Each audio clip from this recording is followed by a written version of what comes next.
শবে বরাতে কি কোনো বিশেষ নামাজ আছে? শবে বরাতে নামাজ আছে কিনা, নামাজের নিয়ম কি, পদ্ধতি কি, এটি আমরা অনেকেই জানতে চাই। আমরা যেটাকে শবে বরাত বলছি, হাদিসে আসলে শবে বরাত বা লাইলাতুল বরাত বলতে এরকম কোনো শব্দ আসেনি, কোনো হাদিসে এরকম বর্ণিত হয়নি। এটির হাদিসে যে নামটি এসছে সেটি হলো লাইলাতুন নিসফি মিন শাবান বা মধ্য শাবানের রজনী, মধ্য শাবানের রাত। তো শাবানের মধ্য রাত, এই রাতটি এর মর্যাদা বিভিন্ন হাদিসে বর্ণিত হয়েছে, যদিও এ সংক্রান্ত বর্ণিত বেশিরভাগ হাদিসই অত্যন্ত দুর্বল। তবে যেটুকু গ্রহণযোগ্যতার লেভেল পর্যন্ত যায় তা হলো এ রাতে আল্লাহ রাব্বুল আলামিন বান্দাকে সাধারণ ক্ষমা ঘোষণা করেন হিংসুক এবং অন্যের প্রতি শত্রুতা, বিদ্বেষ এবং হিংসা পোষণকারী ব্যক্তিরা ছাড়া। আল্লাহ তাআলা সাধারণ ক্ষমা ঘোষণা করেন। সেই হিসাবে এই রাতে আমরা আল্লাহ সুবহানাহু ওয়া তাআলার কাছে সাধারণ ক্ষমা ঘোষণার জন্য সচেষ্ট হতে পারি। আগে থেকে আমরা নিজেদেরকে হিংসা এবং শিরক থেকে মুক্ত রাখতে পারি, পরিচ্ছন্ন রাখতে পারি, যাতে করে আমরা আল্লাহ সুবহানাহু ওয়া তাআলার সাধারণ ক্ষমার উপযোগিতা আমাদের মধ্যে তৈরি করতে পারি। এর বাইরে রাতকে কেন্দ্র করে আলাদা বিশেষ কোনো সালাতের নির্দেশ, বিশেষ কোনো ফরম্যাট, বিশেষ কোনো সংখ্যা কোনোটি কিন্তু হাদিসে বর্ণিত হয়নি। আমরা নিজেদেরকে শিরক এবং হিংসা, বিদ্বেষ, শত্রুতা মানুষের প্রতি এগুলো থেকে যদি মুক্ত করে রাখতে পারি, ইনশাআল্লাহ বিদিন আমরা সাধারণ ক্ষমার আওতায় পড়ে যাব। এর বাইরে আমি আল্লাহ তাআলার কাছে বিশেষভাবে দোয়া তো করতেই পারি, চেষ্টা তো করতেই পারি, বাট হাদিসে আমাদেরকে আলাদা করে রাতে কোনো ইবাদত বন্দিগির কোনো বিশেষ নির্দেশনা, বিশুদ্ধ কোনো হাদিসে আমাদেরকে দেয়নি। অতএব যারা মনে করেন যে সব রাতের নামাজ এত রাকাত, প্রত্যেক রাতে অমুক সূরা এতবার পড়তে হবে, এগুলো নেহায়েতই আমাদের নিজেদের বানানো। এরকম কোনো ফরম্যাট হাদিস আমাদেরকে ঠিক করে দিয়ে না নবী সাল্লাল্লাহু আলাইহি ওয়াসাল্লামের, না কোরআনে কারিমে এটা ঠিক করে দেওয়া হয়েছে। বিধায় সব রাতকে কেন্দ্র করে হালুয়া রুটি খাওয়া, আরও যে সমস্ত বিষয়গুলো আছে এগুলো পরিত্যাজ্য বিষয়, এগুলো বিদআতে পরিগণিত। তবে এই যে ঠিক যে এ রাতের মর্যাদাকে একেবারে স্বীকার করবার সুযোগ নেই, যেটুকু হাদিস দ্বারা বর্ণিত শুধু সেটুকুর উপর আমরা সীমাবদ্ধ থাকব। আরিফুর রহমান আপনি লিখেছেন, শাবানের বিশেষ আমল সম্পর্কে জানতে চাই। ভাই আরিফুর রহমান, শাবান মাসের বিশেষ আমল হলো নফল সিয়াম। যত বেশি নফল সিয়াম রাখবেন শাবান মাস, তত বেশি আপনার জন্য উপকারী হবে, তত বেশি আপনার জন্য সেটি কল্যাণকর হবে। এবং নবী করিম সাল্লাল্লাহু আলাইহি ওয়াসাল্লাম এই মাসের প্রায় বেশিরভাগ দিনগুলোতে রোজা রাখতেন, প্রায় পুরো মাসেই রোজা রাখতেন, শেষের কয়েকটা দিন বাদে। এই জন্য যত বেশি সংখ্যক দিন সম্ভব শাবান মাসে নফল রোজা রাখার চেষ্টা আমাদের করতে হবে। নফল রোজার জন্য, নফল সিয়ামের জন্য আদর্শ মাস হলো এই মাসটি। তবে শুরুর দিকে নফল সিয়াম বেশি বেশি রাখার উপরে হাদিসে উৎসাহিত করা আছে। লুৎফুর রহমান লিখছেন, এখন থেকে কিভাবে রমাদানের প্রস্তুতি গ্রহণ করব। রমাদানের প্রস্তুতির অংশ হিসেবে আমরা শাবান মাসে বেশি বেশি নফল সিয়াম রাখবো, নফল রোজা রাখবো, এটি রমাদানের প্রস্তুতির একটি কাজ। দ্বিতীয়ত, রমাদানের মাসাইল ফাজাইলগুলো এখন থেকে জানবো। রমাদান মাস সংশ্লিষ্ট যে ইবাদত আছে সেগুলোর জন্য প্রস্তুতি গ্রহণ করা, যারা উমরা যাবেন এখন থেকে প্রস্তুতি নেওয়া, যারা তারাবির সালাতে অংশগ্রহণ করবেন, তারাবির সালাতে থাকবেন, তারা এখন থেকে তারাবির সালাতে যে অংশ তেলাওয়াত করা সেগুলো যেন বুঝতে পান, সেজন্য কোরআন কারীমের তর্জমা অথবা আমরা যে বই সংকলন করেছি তারাবির সালাতে কোরআনের বার্তা, সে বইটি সংগ্রহ করতে পারেন। এরকম আরও যে সমস্ত বই আছে যেগুলো দিয়ে আপনার রমাদানকে আপনি অর্থবহ করতে পারেন, সেগুলো সংগ্রহ করা, এখন থেকে প্রস্তুতি নেওয়া, এটি রমাদানের প্রস্তুতির অংশ ইনশাআল্লাহ তাআলা। রুটিন করে ফেলা আগে থেকে যে ইবাদতবন্দি কখন কোনটা করব না করব, পরিকল্পনা করে ফেলা যে কোন কোন বিষয়গুলো আমার রমাদান ইবাদতে ব্যাঘাত সৃষ্টি করতে পারে, সেগুলো এখন থেকে যাতে আমার ইবাদতে বিঘ্ন সৃষ্টি না করে সেজন্য প্রস্তুতি গ্রহণ করা। সাইফুল ইসলাম শরীফ আপনি লিখেছেন, ধূমপান ছাড়তে আপনার পরামর্শ চাই। ধূমপান ছাড়ার জন্য খুব দারুণ একটি সুযোগ বা মোক্ষম একটি সময় আসছে হলো রমাদান কারীম। রমাদান মাসে আমরা প্রায় 12 থেকে 14 ঘন্টা, 15 ঘন্টা দেশভেদে আমরা সিয়াম পালন করে থাকি। তো এই যে 14-16 ঘন্টা আমরা সিয়াম পালন করে থাকি, এই টাইমে তো আমরা সিয়ামের কারণে এমনিতেই পানাহার করতে পারি না, ধূমপান থেকে তো বিরত থাকতেই হয়। যারা ধূমপায়ী তারা এই সময়ের বাইরেও তারাবিতে 1 ঘন্টা বা 1.5 ঘন্টা সময়, মিনিমাম 1.5 ঘন্টা সময় কমপক্ষে লেগে যায় উযু ইত্যাদি সব মিলিয়ে। তাহলে এই 1.5 ঘন্টা তিনি বিরত থাকেন, তাহলে 16 ঘন্টার সাথে আরও 1.5 ঘন্টা যোগ করলে 17, 17.5 ঘন্টা, বা 14 ঘন্টার সাথে যোগ করলে 15, 15.5 ঘন্টা। এরপর 6 ঘন্টা যদি আমরা ঘুমাই, তাহলে দেখা যাবে যে আমাদের পুরো দিন এবং রাত 24 ঘন্টার মধ্যে মাত্র আর 1-2 ঘন্টার ট্যাকেল দিতে পারলেই কিন্তু আমাদের সময়টা পেরিয়ে যায়। অর্থাৎ ইফতারের পর থেকে তারাবি পর্যন্ত এই সময়টা আপনি একটু সবর করলেন, একটু নিজেকে অন্য কোনো কিছুতে ব্যস্ত করে রাখলেন এবং সংগ্রাম করলেন যে এই টাইমটাতে আমি কোনোভাবেই ধূমপান করব না, তারাবির সাথে সাথে শুয়ে পড়লেন, তাহলে ইনশাআল্লাহ বিদিনিল্লাহ আপনার জন্য এটি ছাড়াটা অনেক সহজ হবে। অর্থাৎ ছাড়ার একটা উপযোগিতা, একটা উপলক্ষ্য তৈরি হয় রমাদান মাসে।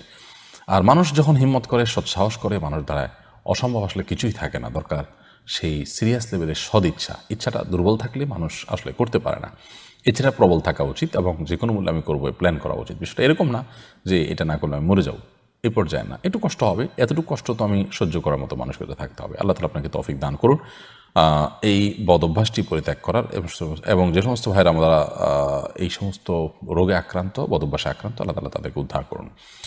মিনহাজ পারভেজ আপনি লিখেছেন, সালাতে সেজদার সময় আগে নাক নাকি কপাল দিতে হবে, আর সেজদা থেকে ওঠার সময় আগে নাক নাকি কপাল উঠাতে হবে?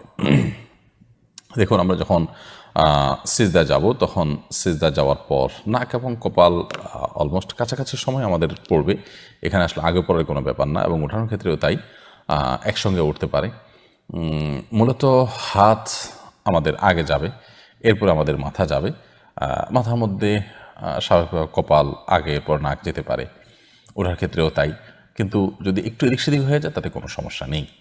ফরিদউদ্দিন লিখেছেন, আমি 10ম শ্রেণীর ছাত্র, আমার অনেক বন্ধু বইমেলা যায় বই কিনছি, আপনার প্রশ্ন উত্তর আমরা দিয়েছি।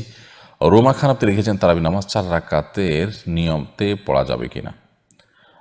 তারাবি সালাত আপনি একসঙ্গে 4 রাকাত পড়তে চাচ্ছেন সম্ভবত। দেখুন, তারাবির সালাত 2 রাকাত 2 রাকাত করে পড়বেন। শুধু তারাবির সালাতই নয়, নবী সাল্লাল্লাহু আলাইহি ওয়াসাল্লামের একটা হাদিস রয়েছে, সালাতুল লাইলি ওয়ান নাহারি মাসনা মাসনা, রাত এবং দিনের সালাতগুলো 2 রাকাত 2 রাকাত করে পড়বে। এই জন্য ফরজ সালাত এবং নির্দিষ্ট যে ফরম্যাট রাখা আছে, সেই ফরম্যাট সালাতের বাইরে সকল সালাতগুলো আমরা 2 রাকাত 2 রাকাত করে পড়ব, নফল এবং এক্সট্রা সালাতগুলো। সেই হিসাবে আমরা তারাবির সালাত, এটিও এক প্রকারের নফল এবং সুন্নাহ সালাত, বিধায় সেটিও আমরা 2 রাকাত 2 রাকাত করে পড়ব। 4 রাকাত একসাথে পড়াটা সুন্নাহ নয়, যদি কেউ পড়ে ফেলেন আদায় হয়ে যাবে, বাট 2 রাকাত করে পড়াটাই হলো উত্তম, এবং সেটি হলো সুন্নাহ। এমডি ওয়ালিদ হাসান লিখেছেন, ইফতার এবং সাহরিতে কতটুকু পরিমাণ খাওয়া সুন্নাহ সম্মত? ইফতার হোক, সাহরি হোক, আর অন্য সাধারণ খাবার হোক, সব ক্ষেত্রেই আমাদের প্রিয় নবী সাল্লাল্লাহু আলাইহি ওয়াসাল্লামের সুন্নাহ হলো পেটের 3 ভাগের 1 ভাগ খাদ্য, 1 ভাগ পানীয় এবং 1 ভাগ হাঁড়ি রাখা। তাহলে এটি আমাদের জন্য স্বাস্থ্যগত দিক থেকে উপকারী, এবং নানা দিক থেকে এটি আমাদের জন্য কল্যাণের, বিধায় সেই বিষয়টি আমাদের মাথায় রেখে খাওয়া উচিত। ইফতার এবং সাহরির জন্য আলাদা কিছু নেই। আমরা অনেকে মনে করি রমজান মাসে খাবারের কোনো হিসাব নেই, ইফতারের খাবার কোনো হিসাব নেই, এই জন্য আমরা অপরিমিত খাবার অনেকে গ্রহণ করে থাকে, যেটা আমাদের করা উচিত নয়। রুহুল আমিন আপনি লিখেছেন, অন্তঃসত্ত্বা স্তন্যদানকারী মায়েদের জন্য কি রোজা কাজা করার সুযোগ আছে? অন্তঃসত্ত্বা কিংবা স্তন্যদানকারী হলেই তিনি রোজা না রেখে রমজান মাসে অন্য সময় রোজা রাখার সুযোগ নেই। তবে যদি তিনি এতটা অসুস্থ থাকেন অন্তঃসত্ত্বা অবস্থায় যে তার রোজা রাখার কোনো সামর্থ্য নেই, অনবরত বমি হতে থাকে, তিনি ব্যাপক অসুস্থ হয়ে পড়েন, স্যালাইনের উপরে থাকতে হয়, এরকম কারো হয়, যদি এই পর্যায়ে চলে যায় যে তিনি রোজা রাখতে সক্ষম নন, তাহলে সেক্ষেত্রে তিনি অন্য সময় রোজা রাখলেও হবে। আর বাচ্চাকে দুধ পান করাচ্ছেন যে মা, সেই মা এই অজুহাতে রোজা ভাঙার সুযোগ নেই বা অন্য সময় রোজা রাখার সুযোগ নেই, কারণ এতে বাচ্চা যে খুব বেশি অসুবিধা হয় তা না। আমরা চাইলে এই সময় বাচ্চাদের যাদের দুধ তারা ভালো পায়, সেজন্য উপযোগী খাবার বেশি খেতে পারি, যে খাবার খেলে বাচ্চার জন্য পর্যাপ্ত দুধ হবে। চাইলে আমরা দিনের বড় অংশ ঘুমিয়ে রাতে বড় অংশ জেগে থেকে আমরা রোজা রাখতে পারি, অনেকভাবে আমরা ট্রাই করতে পারি। যদি দেখা যায় যে না, একেবারে অন্য বিকল্প কোনো খাদ্য নেই, বাচ্চার আবার বুকের দুধ দিতে গেলে মার অসুবিধা হয়, অথবা মা রোজা রাখলে বাচ্চা দুধ পায় না, বাচ্চার জীবন হুমকির মধ্যে বা কষ্টের মধ্যে পড়ে, তাহলে সেক্ষেত্রে অন্য সময় রোজা রাখলেও হবে। অর্থাৎ ঠুনকো অজুহাতের ভিত্তিতে শুধুমাত্র রোজা অন্য সময় রাখার সুযোগ নেই। আলমগীর শেখ এআইডি থেকে আপনি লিখেছেন, রমাদানের শুভেচ্ছা জানানো যাবে কিনা? রমাদান উপলক্ষে আমরা যদি একে অন্যকে অভিবাদন জানাই, তো সেক্ষেত্রে সেটা একটা জায়েজ এবং মুবাহ কাজ হবে। মনে রাখতে হবে এটি না সুন্নাহ, না ইবাদতের অংশ, না কোনো নির্দেশিত বিষয়। জাস্ট আমাদের আঞ্চলিক কোনো সংস্কৃতি থাকলে সেইটার অংশ হিসেবে আমরা এটা করতে পারি। ইবাদত হিসেবে করলে সেটি বিদআতে পরিগণিত হতে পারে। তবে হ্যাঁ, রমাদান শেষ হয়ে গেলে তখন আমরা রমাদানের যে শুভেচ্ছা সাহাবায়ে কেরাম আদান প্রদান করতেন, তাকাব্বালাল্লাহু মিন্না ওয়া মিনকুম, এই টাইপের যে শুভেচ্ছাগুলো আছে সেগুলো আমরা একে অন্যকে জানাতে পারি, এবং একে অন্যের প্রতি সেটি আমরা নিবেদন করতে পারি। সাথী শাহী এডি থেকে আপনি লিখেছেন, আমি কি কাজা রোজা এবং নফল রোজা একই সাথে নিয়ত করে রাখতে পারবো?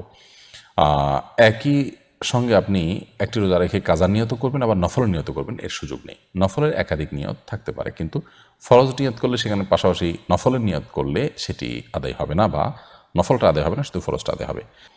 মোহাম্মদ আরফান ইসলাম সৌদি আরব এআইডি থেকে আপনি লিখেছেন, আমি প্রায় রমজান মাসে সাহরি না খেয়ে রোজা রাখি, এতে আমার রোজা কবুল হবে কিনা? রোজা কবুল হওয়ার জন্য সাহরি করা শর্ত নয়, যদি কেউ সাহরি না করেন এবং না করে রোজা রাখেন তাহলে সেক্ষেত্রে তারও রোজা হয়ে যাবে। আমরা অনেকে মনে করি যে সাহরি করা এটা বোধহয় রোজার জন্য পূর্ব শর্ত, এবং সাহরি না করতে পারার কারণে অনেকে রোজা রাখতে চান না। সাহরি খাওয়া তো সুন্নাহ, রোজা রাখাটা ফরজ। কোনো কারণে সুন্নাহ যদি তরক হয়ে যায়, ফরজ তরক করবার কোনো সুযোগ নেই। আব্দুর রহিম লিখেছেন, কিছু ডাক্তার গর্ভবতী অবস্থায় রোজা না রাখতে বলেন, ডাক্তারের পরামর্শে রোজা কাজা করা যাবে কিনা?